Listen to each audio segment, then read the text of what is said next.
Already, then what is going on, everybody? It's your boy Sonny here, back with another Neverwinter video, guys. And in today's video, I'm bringing you guys my updated OathBound Paladin build. We are still in 11.5 or 11B, however you want to say it. But guys, full disclaimer here: this build is for end game players. It's going to be a little bit hard to obtain as well as achieve this if you are a lower gear score, or in this case, I think it's called item the item score, whatever, they changed it. I don't know what would be a suitable number, to be honest, but I guess it's just trial and error. So without further ado, let's jump straight into this. And overall, guys, this is a big jump from my previous build. I've changed a lot of things, and I'm still continuing to make some progress, but here we go. We got the Jarl's Gate for the headpiece, guys. You gain 20% power for every percent of Everfrost you have. Only works in, the Everfrost zones, but still, all in all, a really good headpiece. If you do, there is actually a headpiece that comes from the Stronghold Mysterious Merchant. I just found this out pretty recently. It gives you 2,000 power when you are inside a group, plus 2,000 power. The equip bonus, I believe, so that's 4,000 power in any dungeon, whereas this only works in the Everfrost dungeons. Moving on, we got the full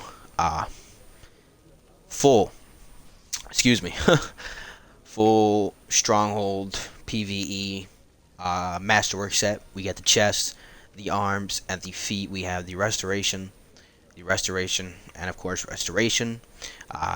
Hands down, end game pieces of gear. This is more reliable to me than the pieces from FBI, just for the they don't need to be empowered anymore. Sure, they don't have a set bonus, but the stats on them are thing. For the main hand and offhand, like I said, guys, this build gets extremely talking millions upon millions of AD has been dropped into this guy since my previous build. We have the Theo Mace and the Titan Steel Shield for strictly pure buffs, guys. Check this out. When you and any ally equipped with the set Stronghold weapons, you are granted 10%, because it stacks up to 5 times. So 10% outgoing damage, 10% outgoing healing, 10% outgoing decreased damage incoming for everybody in your party. Now, say if you're in a set group, and you guys all have this, that's a 50%.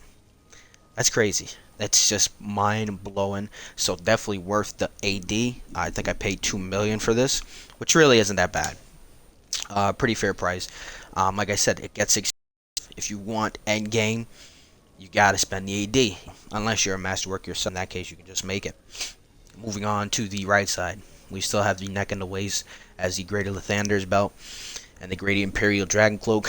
One is just for the action point gain, and the other gives us our wisdom and charisma, two very important stats in this build. Still, I'm still debating if I want to switch over to the Orca set. Now, I know there might be in DPS, but how much off am I gonna lose, kind of type deal, because the Orca set gives you con and dex. I think the con is good, dex is just pure ass. I mean, for the pally, it's just straight up garbage. Like the self is okay, it gives you, so I probably get rid of my Sigil of the Devoted, but it's still one of those things I'm a little iffy about. I'm not sure if I want to make that, especially being because it's still a little expensive. Mostly the waist is where it varies in price. Hands down, for def and offensive enchantments, radiance only. That's it. Power, strictly hit point. Get into that more later, but that's all you want to stack, right? On yourself. And for the main hand and offhand, guys, let's check this out. We got Shielding Strike as the equip power, and on the offhand, we have the Aurora of Wisdom. Hands down, great. Reduces deduction of cooldowns for you and your allies by, I want to say, 3 seconds. I think it's like 2 to 3 seconds, which is pretty amazing. And for me, I do run with some pretty good players now, I'm not even gonna lie, so this build just fits perfect into my playstyle and who I run with. For the artifact stat, increased combat advantage, hands down. This is why I said, guys, this build is more end game material.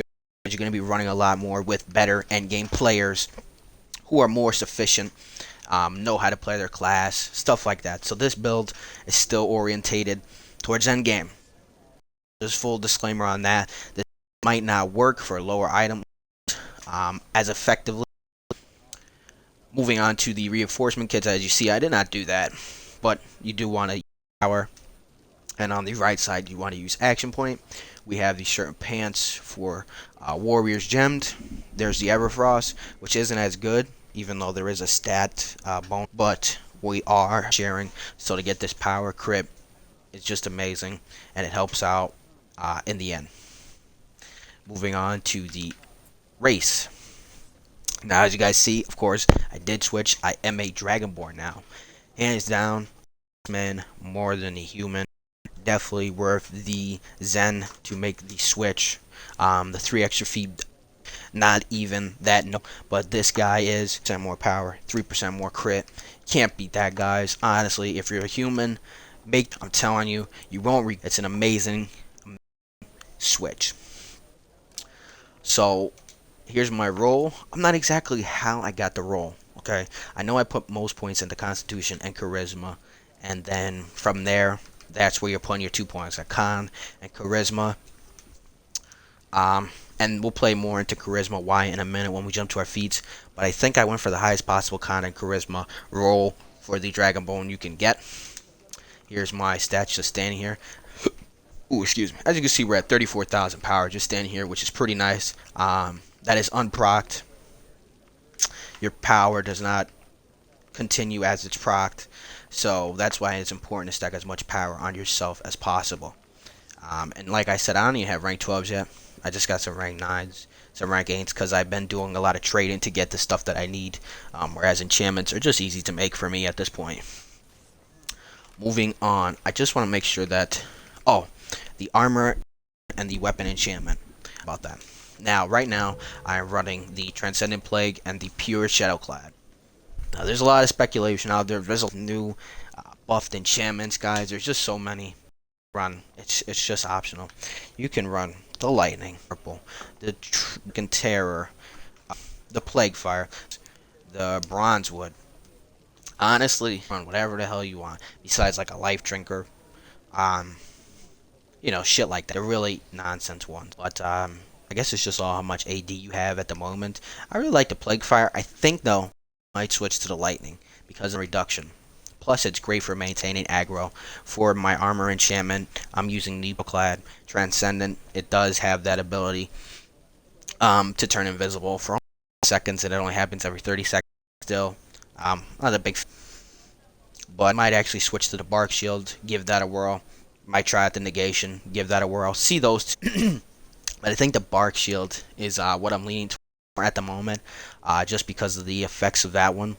But it's a little expensive now. These enchantments, they're just switching prices on them, like left and right here. One day this one's really high, the next day this one's really high. Out of nowhere, Terror's just skyrocketed it up in price.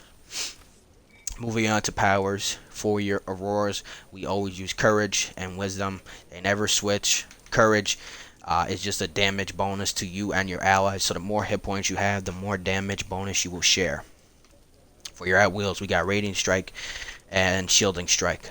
No-brainer there. I'm not going to go too much into detail with them.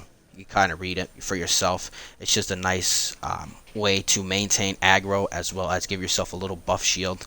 And running with the crew that I do and stuff like that, it really works nicely. For your encounter powers, this is a tough one because truthfully, I cannot tell you exactly what I run because I switch what I run. If I'm running with 2 DCs, I won't use Templar's Wrath.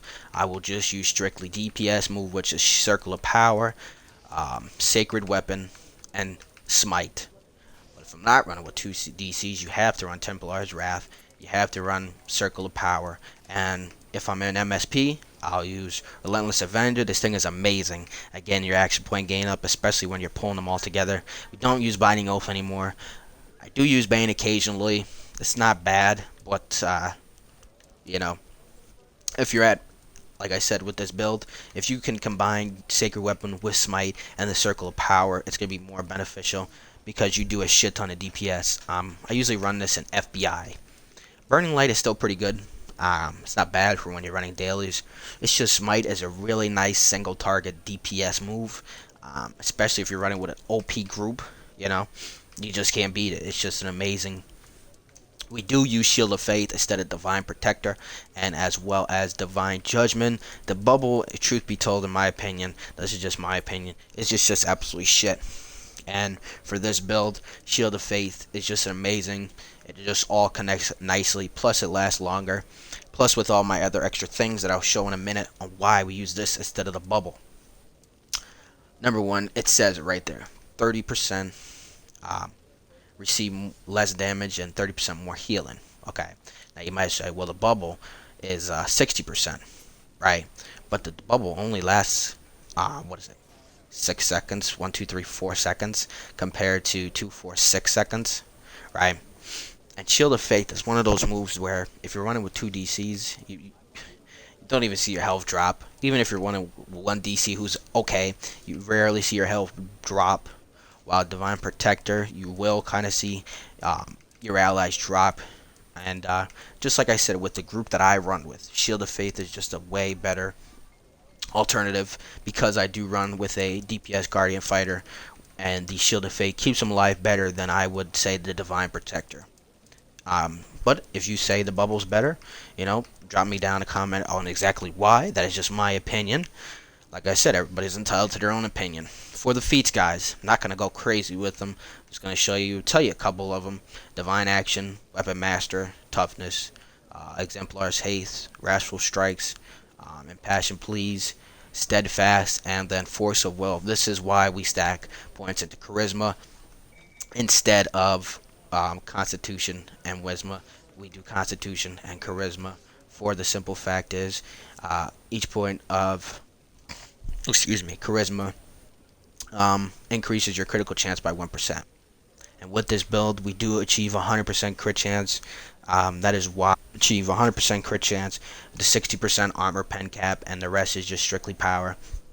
And that is why I say you need to be end game to achieve such a level, because you're not going to be able to achieve that at a low item level. Hands down, sharing power. Oh, excuse me. Hands down, sharing power is a no-brainer. I don't know why you'd want to run Sanity unless you're pure PvP. I don't care what you say. If you don't share power, that's just so stupid to me. I don't even see where you'd want. Like I said, unless you do just strictly PvP. But if you run PvE and you run dungeons and you're not sharing your power, that's just why, you know. One of those things. Why would you even put points over this? I just never understood that. But like I said, it's just one of those where, you know, maybe they don't know exactly. It's just like share power or don't share power. You're a tank at the end of the day, and your role is to buff, take the damage, and do some DPS. You don't need any more tanking, so why not share power, especially if you could stack over 40k easily. Moving on to the Justice Path, Bound by Light, Flash of Light, Radiant Champion, Echoes of Light, and this is where things get difficult. As you can see, Purifying Fire, we put 3 in Prism and 2 in Purifying Fire, and then of course 1 in Vengeful Judge, but we're not going to talk about that. This is a big change right here. This is why we run Shield of Faith as well. This is a beautiful healing ability. It's just an amazing overall ability. Prism.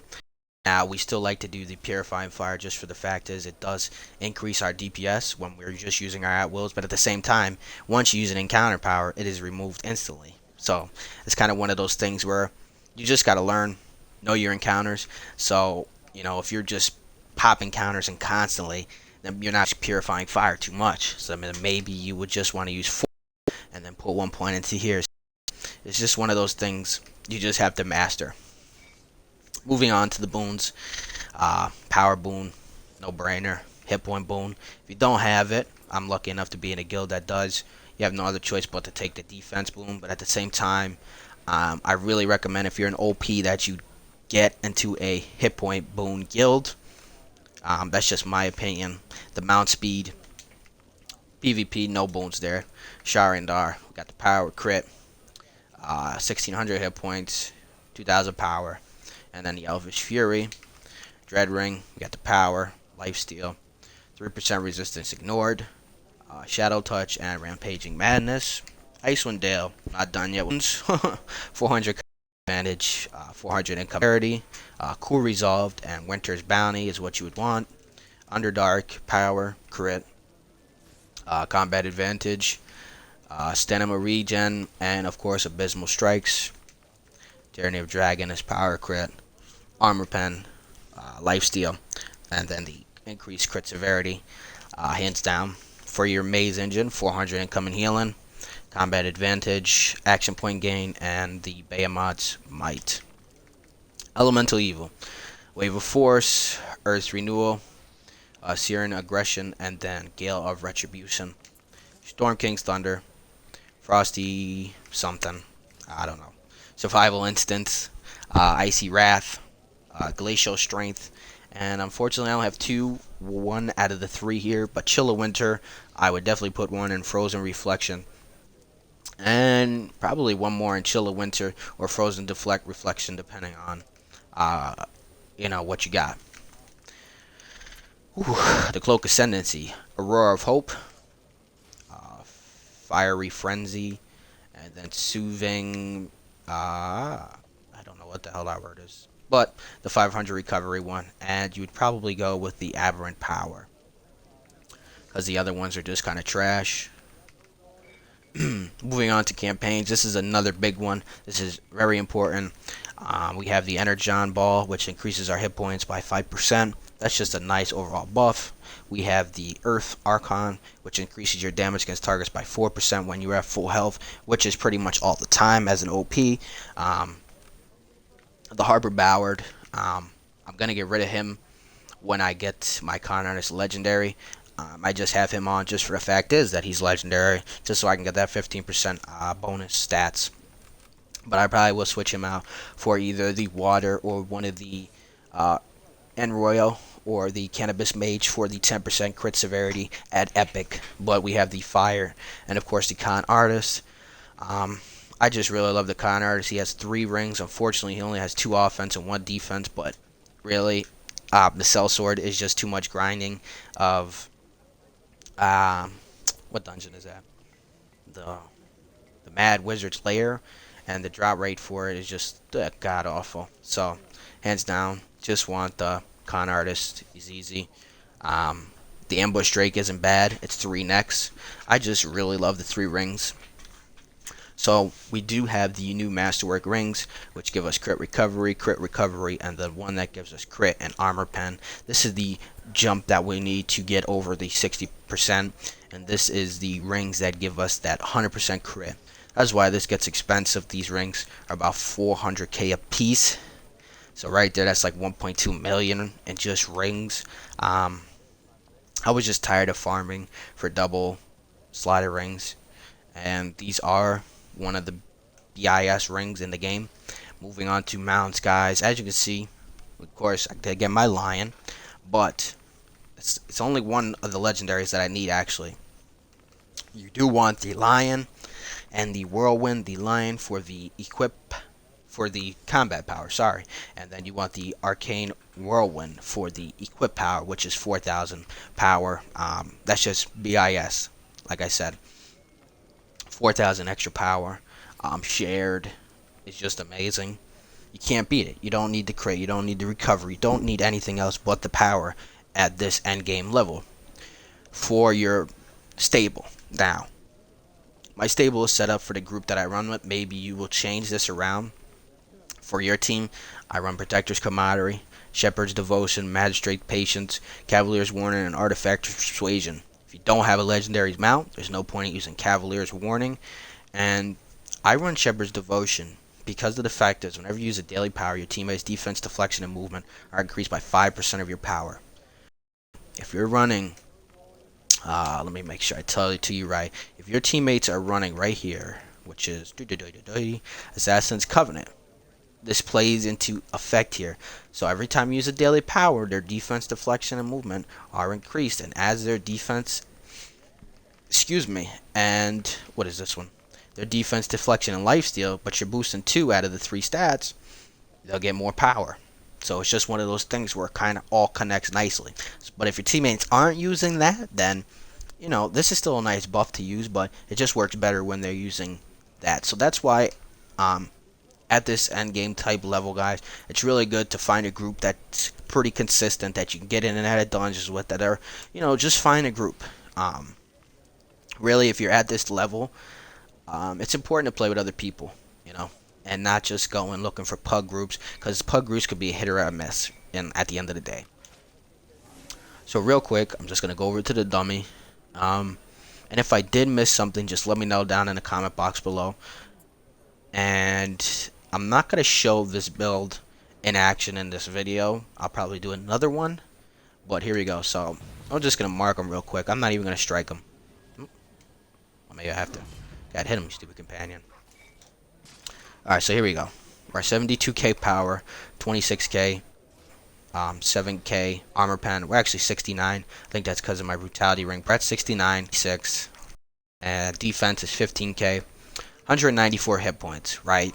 But that changes because power of VIP. That's why it's really important to run with certain people. Because VIP actually, and this is something that people take for granted. It's one of the beginning ones too. Where is it? Right here. Rank 3. The power of VIP adds 2,000 hit points. You are greater than level 64. So that's 2, 4, 6, 8,000 extra hit points when 4 of your other teammates are running the power of VIP rank 3 at least. So right here, just to show you that we are at 100% crit chance. We're at 96 actually. At 96, my bad. But when I start striking and everything starts going off, it does jump up. We're at 66. Now, it's going to be a little bit harder to show you how much power exactly I jump up to, because of the fact we're going to have to go into combat. Oh, wow, we're 2 points off. Alright, so we'll just have to fix that. Okay. There goes my lion. If I use my artifact real quick. So there's my stats, and I'm all using all my crap. That's Artifactor's Persuasion kicking in, along with my Warning kicking in. So what I'm going to just show you the raw amount of power I have. I thought I was at 100% crit. I'm going to have to fix that, actually. So I guess that was a mistake on my end. But we definitely want to achieve 100% crit without the boons and everything proccing. 99 is okay, but I think I was only at like 96 or something. Was it 96? I don't know. I think I was only at 96, which is kind of disappointing. So we're just going to run into a group right here just to show you the full how much power we can actually jump up to. If my companion decides to attack. So it's going to take a minute. So maybe like 90, 89. Nah, they're attacking my companion. Come on, man. Trying to get a decent amount of enemies going here. Just bear with me here in a second. Come on, hit me. Let's go back to sheet. Let's see how high we can get this.